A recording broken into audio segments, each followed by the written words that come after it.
Welcome to Weekly News Highlights, where we bring you some of the biggest stories that made the headlines this week.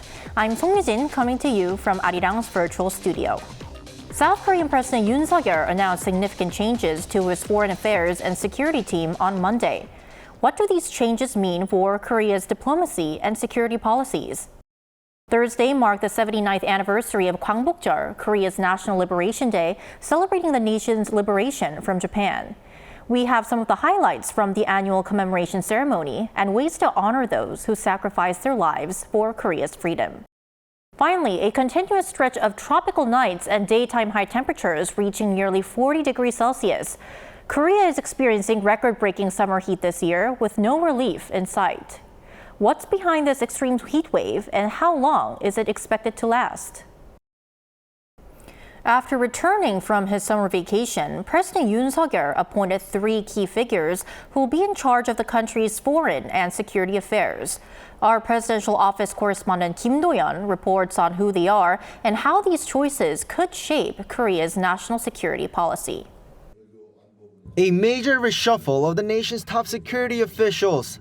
First, President Yoon on Monday nominated a new national defense minister, Kim Yong-hyun, the current Presidential Security Service chief, who has been right by the president's side for the past 3 years and is well trusted. Kim has been chosen as the perfect fit for National Defense Minister, as he is the president's first chief of Presidential Security Service and understands the intentions of the commander-in-chief better than anyone. Before becoming the head of the Presidential Security Service, Kim was a 3-star general who commanded major forces in the RK Army. He came into spotlight at first as he led the process of moving the presidential office from Cheongwade, or the Blue House, to the current Yongsan presidential office when Yoon was first elected. Security is, in fact, the economy. If I am appointed as the Minister of National Defense, I will follow the Commander-in-Chief's direction and build a strong defense system based on strong power. This will help not only to grow the national economy, but also to ensure the stability of people's daily lives. Meanwhile, the current Defense Minister Shin Won-sik will become the president's new national security advisor. The former lawmaker and a 3-star general has been defense minister since October last year. He has extensive field experience and deep insight in the field of defense and security. As the current Minister of National Defense, he has a high level of understanding of the pressing security issues, making him the right person to assist the president and take responsibility for national security without any gaps. It's also notable that Shin will become Yoon's first national security advisor with a military background. There's been 3 so far. The first was a scholar in international relations, while the second and third were career diplomats. This could signify a shift in the focus of the national security policy, with the top office putting more weight on security than diplomacy due to growing security concerns around the world. Meanwhile, the current National Security Advisor Song Yoo-jin will become a new special advisor to the president for foreign affairs and national security. This new role was established with the need for someone who can travel around the world on behalf of the South Korean government to address emerging issues and respond to the rapidly changing global environment. Kim Do-yeon, Arirang News. And Thursday was the 79th National Liberation Day of Korea. 79 years ago, on August 15, 1945, Korea was freed from Imperial Japan, marking an end to its 35-year colonial rule. During a commemoration ceremony on Thursday, President Yoon laid out a blueprint for the unification of South and North Korea by expanding the freedom of those in the North. Our senior presidential office correspondent Oh Soo-young explains the president's vision in detail. President Yoon has proposed reopening dialogue between South and North Korea as he laid out a new doctrine for unification based on freedom and democracy. This came on Thursday as Yoon made a speech to mark 79 years since Koreans gained liberation, when Imperial Japan surrendered to Allied countries, bringing an end to World War II. Addressing not only 51 million South Koreans, but also 26 million Koreans in the north, Yoon envisioned a unified Republic of Korea, deeming unification as the ultimate stage of liberation. 자유가 박탈된 동토의 왕국, 빈곤과 기아로 고통받는 북녘 땅으로 우리가 누리는 자유가 확장되어야 합니다. 한반도 전체 국민이 주인인 자유민주 통일 국가가 만들어지는 그날 비로소 완전한 광복이 실현되는 것입니다. Yoon declared his three-point vision based on a free and democratic order under the South Korean constitution. 국민의 자유와 안전이 보장되는 행복한 나라, 창의와 혁신으로 도약하는 강하고 풍요로운 나라, 국제사회의 화합과 발전을 선도하며 세계의 평화와 번영에 기여하는 나라, 이것이 바로 통일 대한민국의 미래입니다. Bridging the economic, social and cultural divide between the South and North since the Korean War, Yoon stressed the need to reinforce values and capacity to pursue unification. In doing so, the president set out 7 action plans, beginning with engaging South Korean citizens, particularly young people, with educational programs on unification amid waning public interest and support for unification in recent years. The administration aims to inspire North Koreans to desire unification, focusing on their freedom and individual rights. Seoul will ramp up efforts to improve North Korea's human rights situation by working with domestic and international bodies and by creating a special fund to promote the cause. The South also plans to expand the variety of information that reach North Korean residents to help them learn about the outside world.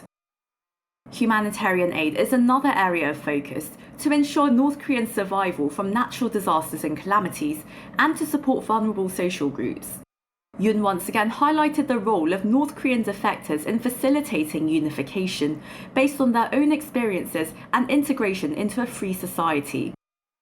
Most significantly, Yoon proposed a new dialogue channel between the two Koreas. The working group would cover any and all issues not limited to people-to-people exchanges, economic cooperation, disaster relief and humanitarian aid, on top of denuclearization and military affairs.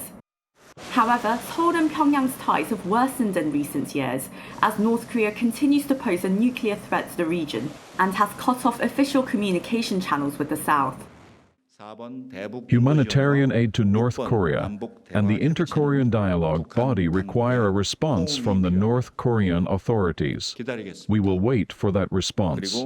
Even if it does not come immediately, we can plan and pursue the remaining 5 unification action plans independently. Unification is a task that requires patience and sustained effort, even if it takes time. Imagining a unified South and North that contributes to global peace and prosperity, the Yoon administration says it will engage the international community in dialogue and gain support as it works towards a unified Republic of Korea. Oh Soo-young, Arirang News.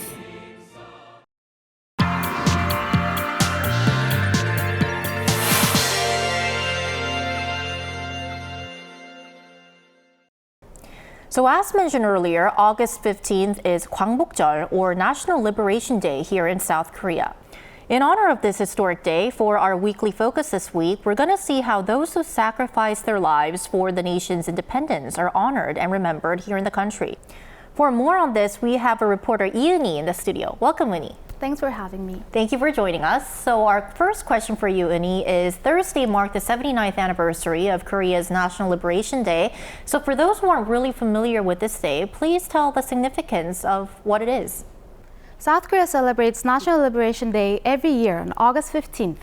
Known as Gwangbokjeol in Korean, it marks the anniversary of the day Korea regained independence from Japan in 1945 after 35 years of colonization. Gwangbokjeol combines Gwangbok, meaning restoration of light, and Jeol, which means festival day. This day honors the sacrifices of countless individuals who fought for freedom with a variety of events held across the country. Every year, the Independence Hall of Korea hosts events like air shows and cultural performances. Another way to commemorate this historic day is by visiting local museums, as they offer special exhibitions around the anniversary. This includes the National Museum of Korea in Seoul's Yongsan-gu district, which showcases highlights of Korea's journey to liberation and offers visitors the opportunity to explore its history in depth. And you recently covered a story on the National Museum of Korea's exhibition on Gwangbokjeol. So could you tell us more about the exhibition? This year, the National Museum of Korea is running a special exhibition on the independence movement from July 26th, titled 나석주, Undying Fire for Independence, introducing independence activist 나석주. This exhibition is meaningful as it showcases for the first time 7 letters that 나석주 wrote to his fellow independence fighters. 나석주 may be less well known than other Korean independence activists, but his contributions were no less impactful. Born in 1892, not through bombs at the Oriental Development Company and the Joseon Industrial Bank, 2 key institutions used by Japan to exploit Korea's land and resources, on December 28, 1926. Following the attack, he took his own life later that same day.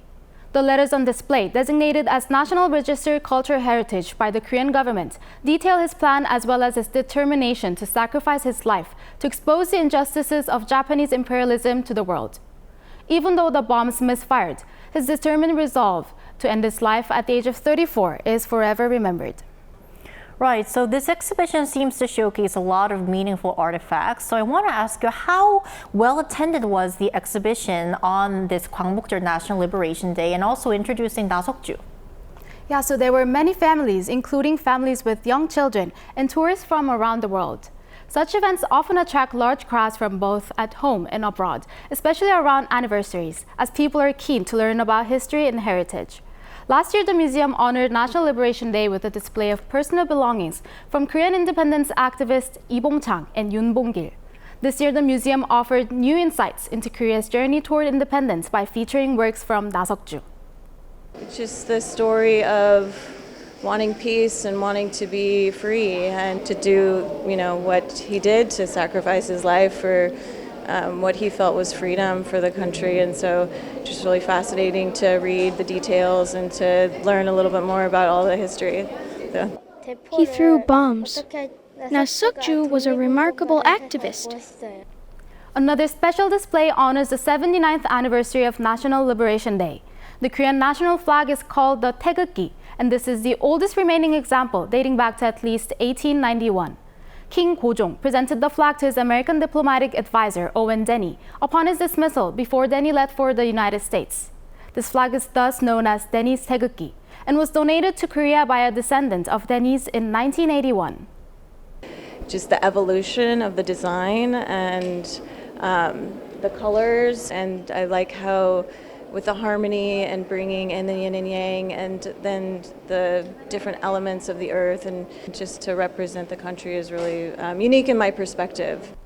The special displays of activist 나석주's documents in the 태극기 will be on display until October 9th at the National Museum of Korea's permanent exhibition hall in the Korean Empire Gallery, and admission is free. The gallery is open every day from 10 a.m. to 6 p.m. with extended hours until 9 p.m. on Wednesdays and Saturdays. So National Liberation Day is part of Korean history, so I'm sure that a lot of our viewers will want to know more about the country's history. So are there any more exhibitions available on it? Of course, the National Museum of Korea has a permanent collection featuring Korea's historical artifacts. Displays include the portrait of King Gojong of the Joseon dynasty, who proclaimed the founding of the Korean Empire, and 대동여지도, or the map of the Great East, as well as traditional sculptures. Alongside the special displays, the National Museum of Korea's permanent collection features artifacts from the Joseon dynasty, so be sure to explore them. Curator Yoo said she hopes that those exhibitions on Korea's history will help people reflect on the meaning of liberation. Very interesting. So it's really heartening to see these sacrifices are not forgotten and being honored every year. All right, thank you, Uni, for your report today. We really appreciate it. My pleasure.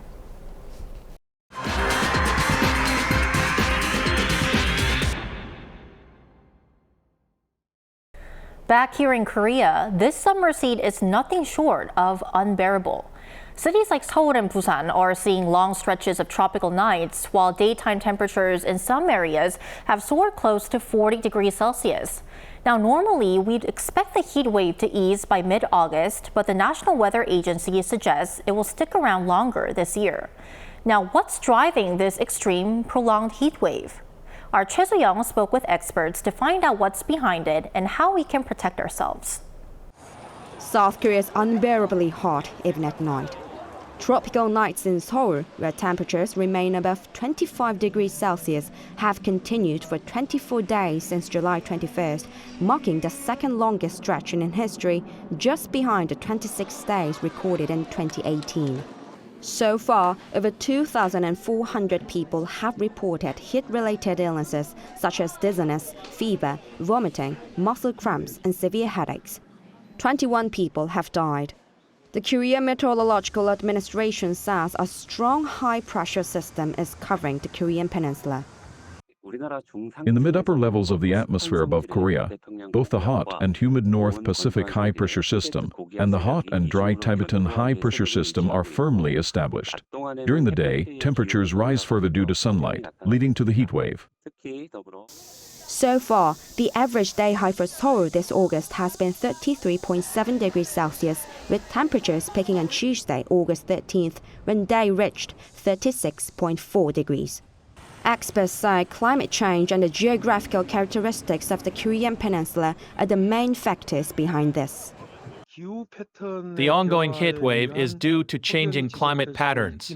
While similar heat waves have occurred in the past, the combination of heat, humidity, and rainfall during the summer is partly due to the geographical characteristics of the country. He also emphasized that urban residents are advised not to excessively use air conditioning and should use parasols outdoors and drink water frequently to lower the risk of the heat-related illnesses. In rural areas, especially for the elderly, it's important to avoid working outdoors during the daytime as the extreme heat can be life-threatening. Professor Moon predicts that summers will become hotter and more humid each year. He also said long-term measures are necessary to deal with urban heat, including ventilation and airflow systems between buildings. He also suggested creating green cities by planting vines on building exteriors and establishing rooftop gardens. We need to create more urban forests, plant more trees in living areas, grow vines on building walls, and establish green rooftops. These efforts can reduce the urban heat island effect and absorb carbon dioxide. The KMA expects this summer heat wave to continue until around August 23rd. Choi Soo-hyung, Arirang News. But it's not just the heat that's taking a toll on people's health here in Korea. There is also a summer surge in COVID-19 cases. The latest data from the Korea Disease Control and Prevention Agency show that hospitalizations due to the virus have spiked, hitting 1,357 in the second week of August. That's the highest we've seen this year and 9 times higher than the second week of July. Hospitalizations have been steadily rising since late June, and there is a growing concern that the virus could spread even more as people return from vacations and students head back to school later this month. In response, the KDCA will expand its virus response team and buy more treatments this month. So, how can we stay safe? So when we go into public spaces where a lot of the people are, being together, unknowingly and without recognizing myself actually carrying the disease, I could spread the virus to another person who could be affected in a life and death manner. So let's just remember that. And it's also important to ventilate air-conditioned spaces regularly, as closed indoor environments can increase the risk of transmission. And don't forget to wear masks in high-risk areas like nursing homes or when you have respiratory symptoms. In Russia, Ukraine pushed further into Russian territory this week after launching a surprise cross-border attack in the Kursk region last week. Both sides made conflicting statements, with Russia claiming to have regained control of some of the villages taken by Ukrainian forces, while Ukraine said that its troops continue to advance. Lee Seung-jae has the full story. As Ukraine's offensive in Russia's Kursk region moved into its 10th day on Thursday, Russia says it has taken back some of the villages initially captured by the Ukrainian military. However, Kyiv says its military has been continuing to advance further into the region, adding that a military command and control center was even set up in Kursk. Ukraine's top military commander also added that the troops had advanced up to 1.5 kilometers over the previous 24 hours and has seized 82 villages and 1,150 square kilometers of territory so far. Meanwhile, Russia has declared a state of emergency in the border region of Belgorod following attacks by Ukrainian forces. The decision comes as Ukraine has conducted daily attacks in Belgorod and nearby regions. Meanwhile, according to the Wall Street Journal on Thursday, Ukraine was behind the Nord Stream pipeline explosion in 2022. The report says that a small crew of 6 Ukrainian soldiers and divers were behind the sabotage. The report further alleges that the operation was planned out during a drunken night in May 2022 and was initially approved by Ukrainian President Vladimir Zelensky. However, after the CIA found out about the plan, Kyiv was told to stop. Despite that call, then Ukraine's Armed Forces Commander-in-Chief went ahead with the operation. Ukraine has denied the report by the Wall Street Journal and instead continued to insist that Russia was behind the sabotage, adding that only Moscow can carry it out with such extensive technical and financial resources. Lee Seung-jae, Arirang News. Now, turning to the economy, South Korea added over 100,000 jobs year-on-year in July, setting a new employment rate record for any July. While last month showed strong hiring overall, there was a sharp decline in the construction sector and among young people. Our economics correspondent Lee Soo-jin breaks down the numbers and the government's response. South Korea saw job figures increase on-year by more than 100,000 for the first time in 3 months in July. Data released by Statistics Korea on Wednesday shows that there were 28.8 million people in employment last month, up 172,000 from the previous year. This comes after the on-year job growth was below 100,000 for both May and June. The rate of employment for people aged 50 and above rose by 0.1 percentage points on year to 63.3%, which is the highest figure for any month of July on record. And July's unemployment rate stood at 2.5%, 0.2 percentage points lower compared to the same month last year. But the rise in the job market was mainly driven by those aged 60 and above, with 278,000 more people in that age group in jobs in July compared to last year. On the other hand, for those between 15 and 29 years old, employment fell by 149,000 on year. And despite the overall growth in terms of job sectors, employment figures in the construction sector fell by a whopping 81,000. This marks the largest on-year drop for the month of July since 2013. There has been a downward trend for about 3 months, and the decline has widened. The extreme heat and heavy rain, as well as a greater decline in specialized construction contracts, have all contributed to the overall decline in the construction sector. And employment in the manufacturing sector, which has been seeing an upward trend, also fell by 11,000 in July, with the largest drop seen in those aged 40 and below. During a job task force meeting on Wednesday, the first vice finance minister acknowledged that while overall employment figures were positive, pan-governmental efforts are needed to address the sluggish employment figures in sectors such as construction, as well as among young people. He announced that measures including livelihood assistance and job training will be strengthened, and that pilot programs for youth employment that include connecting college students to alumni will be carried out starting this month. Lee Soo-jin, Arirang News. We wrap up this week with a story about an inspiring group of senior singers from Korea who are proving to the world that age is just a number. Last month, they won the highest honor at the World Choir Games, one of the most prestigious choir competitions in the world. And I had the chance to meet with them.